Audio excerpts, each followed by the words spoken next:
और कुछ सवाल पूछने के, जो बिल्कुल सीधे सीधे उन तक जाते हैं और हम उम्मीद करते हैं कि इन्हीं कुछ घंटों में उसके जवाब भी हमें वो दे दे। बहुत लंबा इंतज़ार नहीं होता है हमारे साथ, इसके लिए मदरस का बहुत बहुत आभार। सबसे पहले मैं कथाकार अखिलेश की रचना में भूमंडलीकरण हम सभी पढ़ते हैं तो सीधे सीधे देखते हैं उसमें भूमंडलीकरण का प्रभाव स्पष्ट दिखाई पड़ता है। तो अखिलेश की रचना में, पूरे रचना में आप देखिएगा क्यों भूमंडलीकरण का प्रभाव हमें इसलिए दिखाई पड़ता है कि क्योंकि उनका भी वह समय है। कल मैंने इसी मंच से कवि राज्यवर्धन की कविता में भी भूमंडलीकरण के प्रभाव को देखने का प्रयास किया था, साझा किया था। भूमंडलीकरण वास्तव में भूभावों को तो जोड़ता है लेकिन मनुष्य को मनुष्य से दूर करता है। ये मेरी पंक्ति नहीं, प्रभा खेतान कहती है भूमंडलीकरण के संदर्भ में। और प्रभा खेतान की इन बातों को हम शब्द शब्द पाते हैं अखिलेश की रचनाओं में। उनका कहानी संग्रह है शापग्रस्त। मैं उनकी कुछ रचनाओं पर, कुछ कहानियों पर बात करूंगी, उसके माध्यम से दो चार बातें कहना चाहूंगी क्योंकि मुझसे पहले विषय प्रवर्तन के माध्यम से नलिन रंजन मिश्र जी ने एक प्लेटफॉर्म बना दिया, पृष्ठभूमि बना दी थी। तो बहुत अधिक विस्तार में न जाते हुए जो चीज़ें मेरी दृष्टि में पड़ रही है मुझे उसे कहना चाहूंगी। उनकी 3 कहानी निसंदेह जिस पर बात उन्होंने भी की थी, बायोडाटा, ऊसर और चिट्ठी, इसमें युवा राजनीति की बात कही गई है। राजनीति के उस पक्ष पर ध्यान दिया गया है जो युवाओं को सीधे सीधे प्रभावित करती है। लेकिन शापग्रस्त में इसके अतिरिक्त भी और कहानियां हैं जो कि ये सभी कहानियां भूमंडलीकरण से प्रभावित है। तो भूमंडलीकरण ने सबसे ज्यादा जो प्रभाव अगर प्रभावित किया, गलत असर जिस पर पड़ता है तो वो मानवीय संबंध है। अब ये मानवीय संबंध के साथ साथ गांव, कस्बा, इन सब पर भी उसी तरह से प्रभाव डालता है और निसंदेह उसका असर हम राजनीति में भी देख पाते हैं। उनकी रचनाएं जो है उसमें अगर हम बात करते हैं तो जैसे ऊसर कहानी को अगर मैं सबसे पहले राजनीति पर बात करके अपनी बात कंप्लीट करना चाहूंगी। तो ऊसर कहानी में आप देखिएगा, ऊसर शीर्षक ही है ऐसे वर्ग, ऐसी युवा पीढ़ी की बात करना जो बंजर हो चुकी है।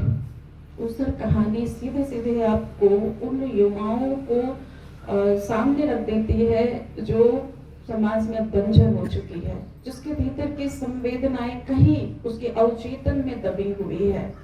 क्योंकि वो दृश्य याद आता है जब नायक नशे में सोया होता है और उसकी हल्की हल्की आंखें खुली रहती है और उसे ऐसा लगता है कि उसकी माँ उसके सिरहाने आकर के रो रही है, उसके आंसू उसके चेहरे पर टपक रहे हैं। तो ये बताता है कि वो इतने भी बंजर नहीं हुए हैं, लेकिन भूमंडलीकरण या जो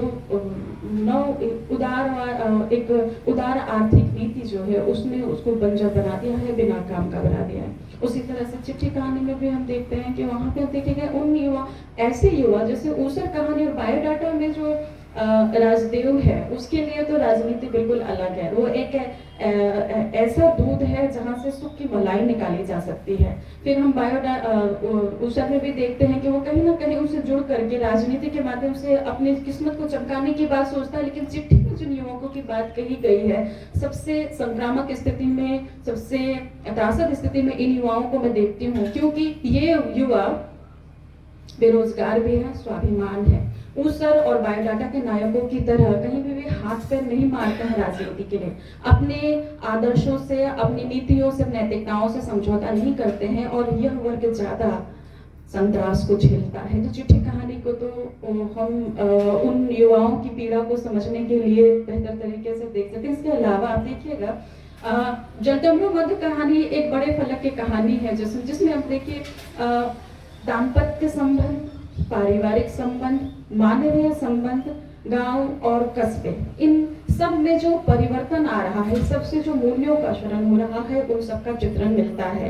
क्योंकि भूमंडलीकरण आपके 10 साल के बच्चे तक को प्रभावित कर रहा है, उसके भीतर भी अति महत्वाकांक्षी प्रवृत्ति भर दे रहा है। तो एक संक्रामक स्थिति के प्रति रचनाकार सचेत है और उस विस्फोटक परिस्थिति के प्रति अपनी चिंता व्यक्त करता है।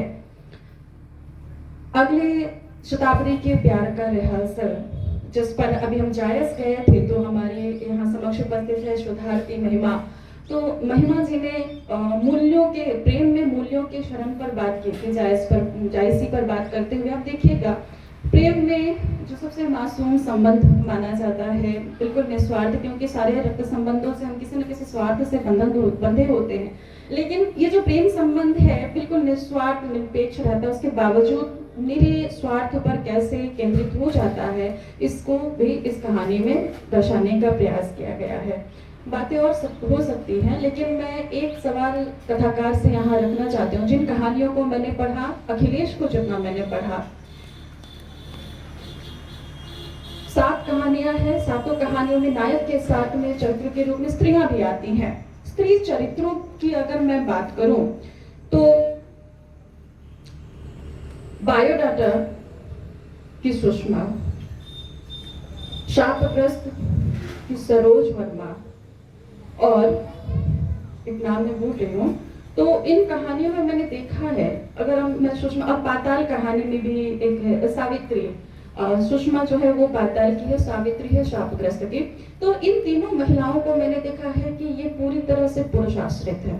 दूसरी तरफ एक और वर्ग की स्त्रियां आती जो पढ़ी लिखी स्वच्छंद हैं, सचेत मानी जा रही है, क्योंकि वो उन्मुक्त भाव से अपने निर्णय ले रही हैं, जिसमें जलडमरू मध्य में है, चिन्मय की पत्नी मंजीत, और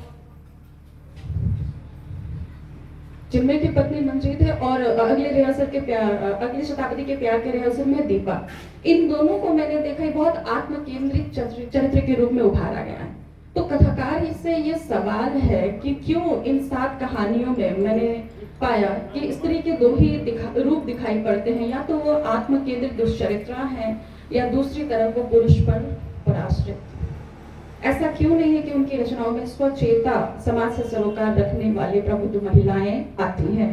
ये मेरा एक सवाल है, और कहीं ना कहीं ये इस सवाल से रचनाकार को जूझने की जरूरत है, जूझना पड़ सकता है। तो मैं चाहूंगी इस मंच से रचनाकार इस सवाल का जवाब जरूर दे।